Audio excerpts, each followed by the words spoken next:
ಬೆಂಗಳೂರಿನ ಮತ್ತಷ್ಟು ಸುದ್ದಿಗಳನ್ನು ಕ್ವಿಕ್ ಆಗಿ ನೋಡೋಣ ರೌಂಡ್ ಅಪ್ ನಲ್ಲಿ. ಲೋಕಸಭಾ ಚುನಾವಣೆಯ ಬಳಿಕ ಮತ್ತೊಂದು ಚುನಾವಣೆಗೆ ಸರ್ಕಾರ ಸಿದ್ಧತೆ ನಡೆಸ್ತಾ ಇದೆ. ಕಳೆದ 4 ವರ್ಷಗಳಿಂದ ಬಿಬಿಎಂಪಿ ಚುನಾವಣೆ ಮಾಡಿಲ್ಲ. ಹೀಗಾಗಿ ದಸರಾ ವೇಳೆಗೆ ಬಿಬಿಎಂಪಿ ಚುನಾವಣೆ ನಡೆಸಲು ಸರ್ಕಾರ ಮಾಸ್ಟರ್ ಪ್ಲಾನ್ ಮಾಡಿಕೊಂಡಿದೆ. ಬಿಬಿಎಂಪಿ ಚುನಾವಣೆ ನಡೆಸಲು ಡಿಕೆ ಶಿವಕುಮಾರ್ಗೆ ಬೆಂಗಳೂರಿನ ಕಾಂಗ್ರೆಸ್ ಶಾಸಕರು ದುಂಬಾಲು ಬಿದ್ದಿದ್ದಾರೆ ಎನ್ನಲಾಗ್ತಿದ್ದು, ಸದ್ಯ ಕಾಂಗ್ರೆಸ್ ನಾಯಕರ ಮಾತಿಗೆ ವಿಧಾನ ಪರಿಷತ್ ಚುನಾವಣೆಯ ಬಳಿಕ ಸಭೆ ಸೇರಿ ಚರ್ಚೆ ನಡೆಸೋಣ ಅಂತ ಡಿಕೆ ಶಿವಕುಮಾರ್ ಉತ್ತರಿಸಿದ್ದಾರೆ ಎನ್ನಲಾಗ್ತಿದೆ. ಕೊಳವೆ ಬಾವಿ ತೋಡಿ ಹಾಗೆ ಬಿಟ್ಟಿರುವ ಘಟನೆ ಬೆಂಗಳೂರಿನ ಮಹದೇವಪುರ ಕ್ಷೇತ್ರದ ಕಣ್ಣೂರು ಗ್ರಾಮ ಪಂಚಾಯಿತಿಯಲ್ಲಿ ನಡೆದಿದೆ. ಸ್ಥಳದಲ್ಲಿ ನಿತ್ಯ ನೂರಾರು ವಾಹನಗಳು ಓಡಾಡುತ್ತವೆ, ಹಾಗೆಯೇ ನೂರಾರು ಮಕ್ಕಳು ಆಟವಾಡುತ್ತಾರೆ. ಕಣ್ಣೂರು ಗ್ರಾಮ ಪಂಚಾಯತ್ ತಿಂಗಳ ಹಿಂದೆ ಕೊಳವೆ ಬಾವಿ ತೋಡಿಸಿದ್ದಾರೆ.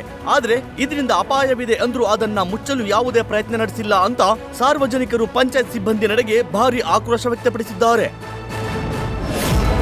ಎಸ್ಎಸ್ಎಲ್ಸಿ ವಿದ್ಯಾರ್ಥಿಗಳಿಗೆ ಕೃಪಾಂಕ ನೀಡಿರುವ ವಿಚಾರಕ್ಕೆ ಶಿಕ್ಷಣ ಇಲಾಖೆ ವಿರುದ್ಧ ಖಾಸಗಿ ಶಾಲಾ ಒಕ್ಕೂಟಗಳು ಕಿಡಿಕಾರಿವೆ. 20% ಕೃಪಾಂಕ ನೀಡಿರುವ ಬಗ್ಗೆ ವಿರೋಧ ವ್ಯಕ್ತಪಡಿಸಿದ್ದು, ಕೃಪಾಂಕ ನೀಡಿ ಪಾಸ್ ಮಾಡುತ್ತಿರುವುದು ಸರಿಯಲ್ಲ, ಇದರಿಂದ ಪಿಯುಸಿಯಲ್ಲಿ ವಿದ್ಯಾರ್ಥಿಗಳಿಗೆ ಸಮಸ್ಯೆಯಾಗುವ ಸಾಧ್ಯತೆ ಇದೆ ಅಂತ ಶಿಕ್ಷಣ ಇಲಾಖೆ ವಿರುದ್ಧ ಖಾಸಗಿ ಶಾಲಾ ಒಕ್ಕೂಟ ಕಿಡಿಕಾರಿದೆ. ಬೆಂಗಳೂರು ವಿಶ್ವವಿದ್ಯಾಲಯದ ಕುಲಪತಿಗಳಾದ ಡಾಕ್ಟರ್ ಜೈಕರ್ ಎಸ್ಎಂ ಅವರಿಗೆ ನ್ಯಾಷನಲ್ ಕೆಡೆಟ್ ಕಾರ್ಪ್ಸ್ನ ಗೌರವ ಕರ್ನಲ್ ಪದವಿ ಪ್ರದಾನ ಮಾಡಲಾಯಿತು.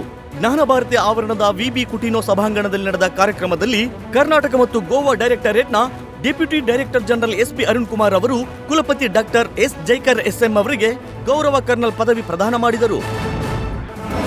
ಆಕ್ಷನ್ ಪ್ರಿನ್ಸ್ ಧ್ರುವ ಸರ್ಜಾ ನಟನೆಯ ಮಾರ್ಟಿನ್ ಸಿನಿಮಾ ಲೇಟ್ ಆಗ್ತಿರೋದೇಕೆ ಎಂದು ನಿರ್ದೇಶಕ ಎಪಿ ಅರ್ಜುನ್ ಬಹಿರಂಗಪಡಿಸಿದ್ದಾರೆ. ಕಂಪ್ಲೀಟ್ ಶೂಟಿಂಗ್ ಮುಗಿಸಿರುವ ಮಾರ್ಟಿನ್ ಪೋಸ್ಟ್ ಪ್ರೊಡಕ್ಷನ್ ಕೆಲಸದಲ್ಲಿ ಬ್ಯುಸಿ ಇದೆಯಂತೆ. ಸದ್ಯ ಸಿಜಿ ವರ್ಕ್ ಹಾಗೂ ರೀ ರೆಕಾರ್ಡಿಂಗ್ ಕೆಲಸ ಆಗ್ತಿದ್ದು, ಸಿಜಿ ವರ್ಕ್ ಹೆಚ್ಚು ಸಮಯ ತೆಗೆದುಕೊಳ್ತಿದೆಯಂತೆ. ಹಾಗಾಗಿ ಅದು ಮುಗಿಯುವವರೆಗೂ ರಿಲೀಸ್ ಬಗ್ಗೆ ಘೋಷಣೆ ಮಾಡಲು ಕಷ್ಟ ಎಂದಿದ್ದಾರೆ. ನ್ಯೂಸ್ ಫಸ್ಟ್ ನಿರ್ಭೀತಿಯಿಂದ ನಿಮ್ಮ ಪರವಾಗಿ.